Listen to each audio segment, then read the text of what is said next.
आज हम बात करते हैं रूटा ग्रेवियोलेंस मेडिसिन के बारे में। इसका कॉमन नेम होता है रुई। इसकी फैमिली है रूटेसी। फिजिकल जनरल्स देखते हैं हम इसका। All parts of the body upon which he lies are painful as if bruised. तो इसमें जो पेशेंट होता है वो अपनी बॉडी के वो सभी पार्ट जिस पे वो लेटता है वो उसको उसमें दर्द होता है, ऐसा लगता है इसको जैसे उसमें चोट लगी हो, लाइक बैप्टीसिया और pyrogenium. Restless turns and changes position frequently when lying. तो पेशेंट जो बहुत ज़्यादा रेस्टलेस होता है और जब वो लेटता है तो बार बार अपनी पोजीशन चेंज करता है या बार बार करवटें लेता है, like rhus tox. Bruised limb sensation all over. तो उसको जो है पूरी बॉडी में ब्रूइज्ड फीलिंग होती है। एज आफ्टर अ फॉल और blow, worse in limbs and joints. और या तो उसको गिरने के बाद या फिर कोई झटका लगने के बाद में उसके जो लिम्स और जॉइंट्स होते हैं उसमें जो पेन है वो वर्स हो जाता है, लाइक अर्निका। स्क्रोफुलस एक्सोस्टोसिस। एक्सोस्टोसिस का मतलब होता है कि बोन स्पर या फिर बोन के ऊपर जब बोन का फॉर्मेशन होने लग जाता है तो उस कंडीशन में bruises and other mechanical injuries of bones and periosteum, या फिर बोन और पेरियोस्टियम में चोट लगने के कारण या फिर मैकेनिकल इंजरीज़ के बाद स्प्रेन्स, पेरियोस्टाइटिस या फिर स्प्रेन पड़ गया हो या फिर पेरियोस्टियम का इन्फ्लेमेशन हो, इरेसिपिलास, फ्रैक्चर्स एंड स्पेशली डिसलोकेशन। तो फ्रैक्चर्स, बोन के फ्रैक्चर में खास करके जब बोन का डिसलोकेशन हुआ है तो उस कंडीशंस में हम रूटा मेडिसिन के बारे में सोच सकते हैं, लाइक सिम्फाइटम। आइज़ में देखते हैं हम इसके aching in and over eyes. तो उसकी आँखों में या फिर आँख के ऊपर जो है वो पेन होता है विथ ब्लर्ड विज़न। उसके साथ जो उसका विज़न है वो ब्लर हो जाता है। As if they had been strain.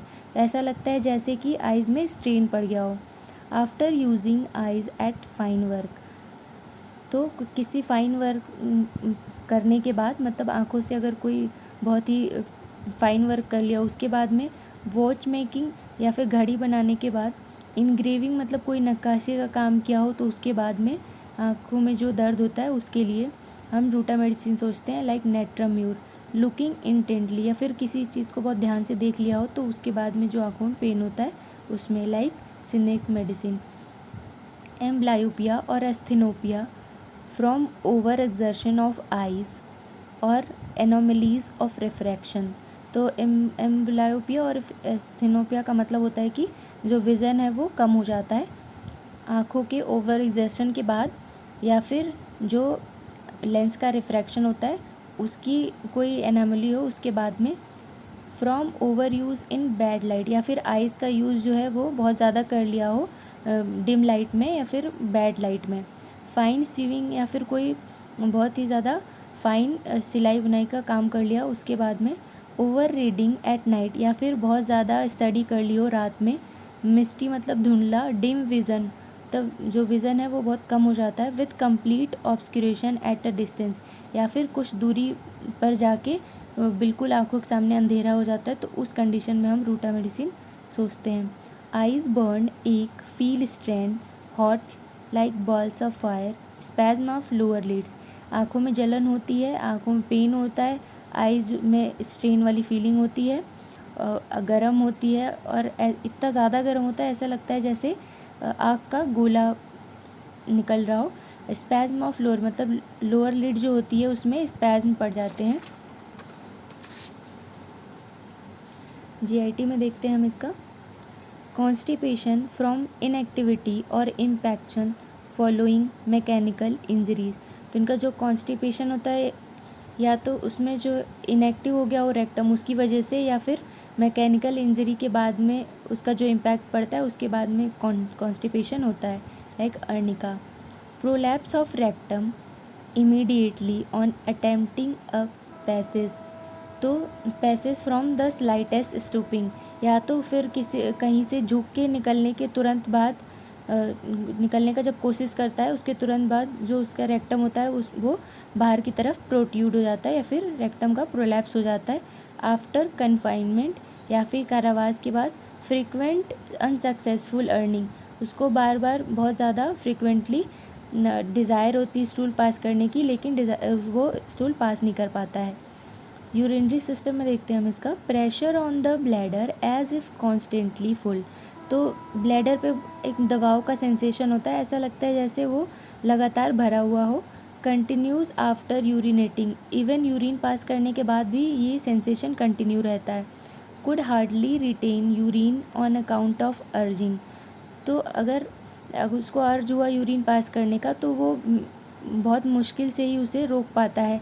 Yet if not attended to it, it was difficult after was to avoid it, और अगर उस पर ध्यान नहीं दिया उस अर्जिंग पे यूरिन पास करने की, तो उसके बाद में बहुत ज़्यादा डिफ़िकल्टी होती है उसे यूरिन पास करने में। स्कैंटी ग्रीन यूरिन इनवॉलेंट्री, फिर यूरिन जो है बहुत ज़्यादा स्कैंटी होता है, ग्रीन कलर का यूरिन होता है और इनवॉलेंटरली पास हो जाता है। रेस्पिरेटरी सिस्टम में देखते हैं हम इसके, thesis after mechanical injuries to chest. तो मैकेनिकल इंजरी के बाद, चेस्ट की मैकेनिकल इंजरी के बाद जो टीबी होती है, उन केसेस में हम रूटा मेडिसिन सोच सकते हैं, लाइक मेलिफोलियम। बैक में देखते हैं हम इसके, बैक एक relieved by lying on back. तो उसमें बैक एक जो पेशेंट है उसको बैक में पेन होता है और उसको बैक में लेटने के बाद आराम मिलता है।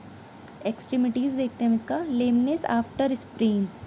तो स्प्रेन पड़ने के बाद उसको लंगड़ापन वाली स्थिति आती है, specially of wrist and ankle, खास करके कलाई और एंकल्स में। क्रॉनिक स्प्रेन्स बोविस्टा स्ट्रॉन्चियम कार्प, अगर क्रोनिक स्प्रेन हो तो उसमें हम बोविस्टा और स्ट्रॉन्चियम कार्प को सोचते हैं। स्किन देखते हैं हम इसका, वॉट्स विथ सोर पेन्स। तो उसमें जो वॉट्स होते हैं, मस्से होते हैं, उसमें पेन होता है। Flat smooth on palms of hand, और जो वॉट्स होते हैं वो फ्लैट होते हैं, स्मूथ होते हैं और हैंड्स के पाम में पाए जाते हैं, like natrum carb, natrum mur. On back of hands डलका मारा, और अगर वॉट्स जो हैं वो हाथ के बैक वाली मतलब डॉर्सल सरफेस पे हो तो डलका मारा सोचते हैं। रिलेशन देखते हैं हम इसका, compare arnica argentum nitricum conium euphrasia phytolacca rhus tox symphytum. तो हम रूटा को अर्निका से, अर्जेंटम नाइट्रिकम से, कोनियम यूफ्रेजिया फाइटोलक्का रस्टॉक्स और सिम्फाइटम से कंपेयर करते हैं। After arnica it hastens the curative process in the joints. तो अर्निका के बाद में रूटा जो है वो जॉइंट्स की क्योर प्रोसेस को इंक्रीज़ करता है या फिर इन्हेंस करता है। After symphytum in injuries of bones, और सिम्फाइटम के बाद में जब देते हैं तो बोन्स की इंजरीज़ को क्योर करने में हेल्प करता है या फिर उसकी प्रोसेस को तेज़ करता है। Thank you.